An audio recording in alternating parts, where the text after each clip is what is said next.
निवृत्ती ज्ञानदेव सोपान मुक्ताबाई एकनाथ नामदेव तुकाराम या संत मालिकेतील आद्य महिला संत मुक्ताबाई यांच्या पालखीसह दिंडी सोहळा बीड शहरात मुक्कामी आलाय।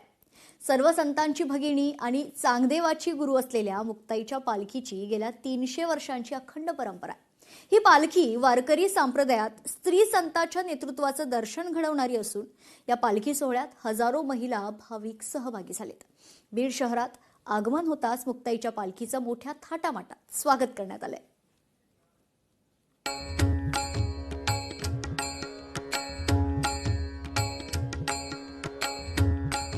मुक्ताई मुक्ताई गजरी अवघी दुमदुमली बीड नगरी। निजामाच्या काळापासून पालखीची अखंडित परंपरा कायम। संत मुक्ताईच्या पालखीचं बीड शहरात जंगी स्वागत। संत मुक्ताई आणि बीडकरांचं अनोखे नाते आहे। अत्यंत प्रेमाने सर्व बीडकर वारकऱ्यांचा पाहुणचार करतात। साधू संत येती घरात तोची दिवाळी दसरा या अभंगाची प्रचिती येते। मुक्ताबाईचा पालखी सोहळा हा गेल्या 3 दशक नव्हे तर 3 शतकांपासून हा सोहळा चालूच आहे। 318 वर्ष या पालखी सोहळ्याला यावर्षी पूर्ण होत आहेत। मुक्ताईनगर ते पंढरपूर 600 किलोमीटरचा आणि 30 दिवसाचा प्रवास आणि पंढरपूरमध्ये सर्वात अगोदर पोहोचणारी ही मानाची पालखी म्हणून ओळखली जाते। परकीयसह निजामशाहीत देखील तसेच कोरोनाच्या काळात देखील अखंडित परंपरा आजही कायम आहे।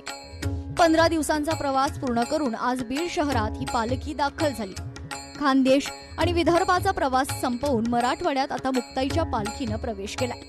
बीड शहरात पायघड्या टाकण्याची आजही परंपरा आहे। या बीड शहराचं वैशिष्ट्य म्हणजे आदिशक्ती मुक्ताई यांचे आजोबा गोविंद पंत यांची समाधी या ठिकाणी आहे। आजोबा आणि नातीची भेट ही वर्षातून एकदाच होते आणि म्हणून या शहराला वेगळं महत्त्व आहे।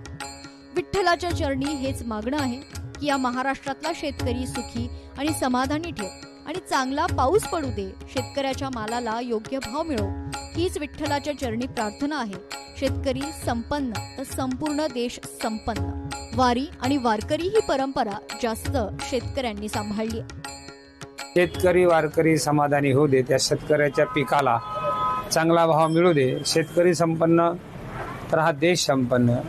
आणि म्हणून वारी वारकरी ही परंपरा ज्या शेतकऱ्यांनी सांभाळली, ज्याच्या जोरावर आम्ही हे सगळं पाहतो, त्या शेतकऱ्याला सुखी संपन्न व्हावं आणि सर्वांचा उद्धार करून देण्याकरता पांडुरंगाने त्यांच्याकडे कृपादृष्टीने पाहावं, एवढीच मार्गिणी आहे। सर्वेत्र सुखेरे संतु सर्वे संतो निरामयः सर्वे भद्राणि पश्यन्ति मा कश्चित् दुःखं भयात्। सर्वांशी सुखलाभ व्हावे, तैशी आरोग्य संपदा व्हावे कल्याण, सर्वांचे कोणी दुःखी असू नये।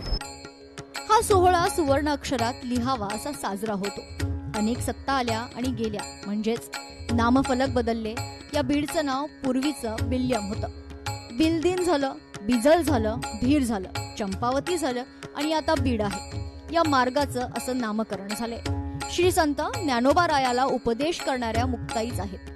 तुमच्या आजोबाचं स्थान गोविंद पंत या ठिकाणी आहे। दासोपंत, मुकुंदराज, संकट स्वामी महाराज, नगत नारायण महाराज, वामनभाऊ भगवान बाबा या सर्वांच्या आशीर्वादानं या मार्गाचं नामकरण झालंय। बीडमधील हिंदू बांधवांबरोबरच मुस्लिम बांधव देखील या पालखीचं स्वागत करतात। सगळ्या सत्पुरुषांची कृपा इथे आहे, त्यामुळे हा क्रांतदर्शी ठराव झालाय। मला खूप आनंद वाटला। नगरपालिकेमध्ये म्हणजे हिंदू बांधव तर आहेतच, पण इस्लाम बांधवांनी पदावर असून सुद्धा या ठरावाचं स्वागत जे केलंय त्याबद्दल माझं हृदय गदगद होतंय।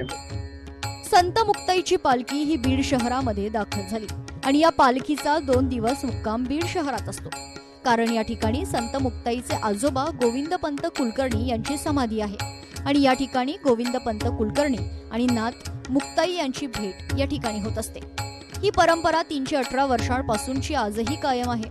म्हणून या बीड शहराला एक आगळं वेगळं महत्त्व प्राप्त झाले आणि याच दरम्यान आज बीड नगर परिषदेनं बीड शहरातील मुख्य बाजारपेठ असलेला सुभाष रोडचं नामकरण करून मुक्ताई पालखी मार्ग हे करण्यात आले आणि त्यामुळे आता या मार्गाचं सर्वांकडून स्वागत करण्यात आलं।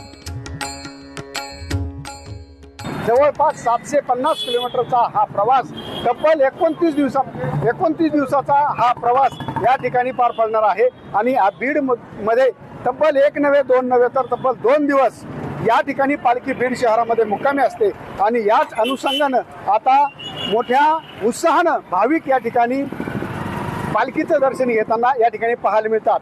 हरिदास तावरे, लोकशाही मराठी, बीड. लोकशाही मराठी, ऐका, पहा, जागरूक रहा.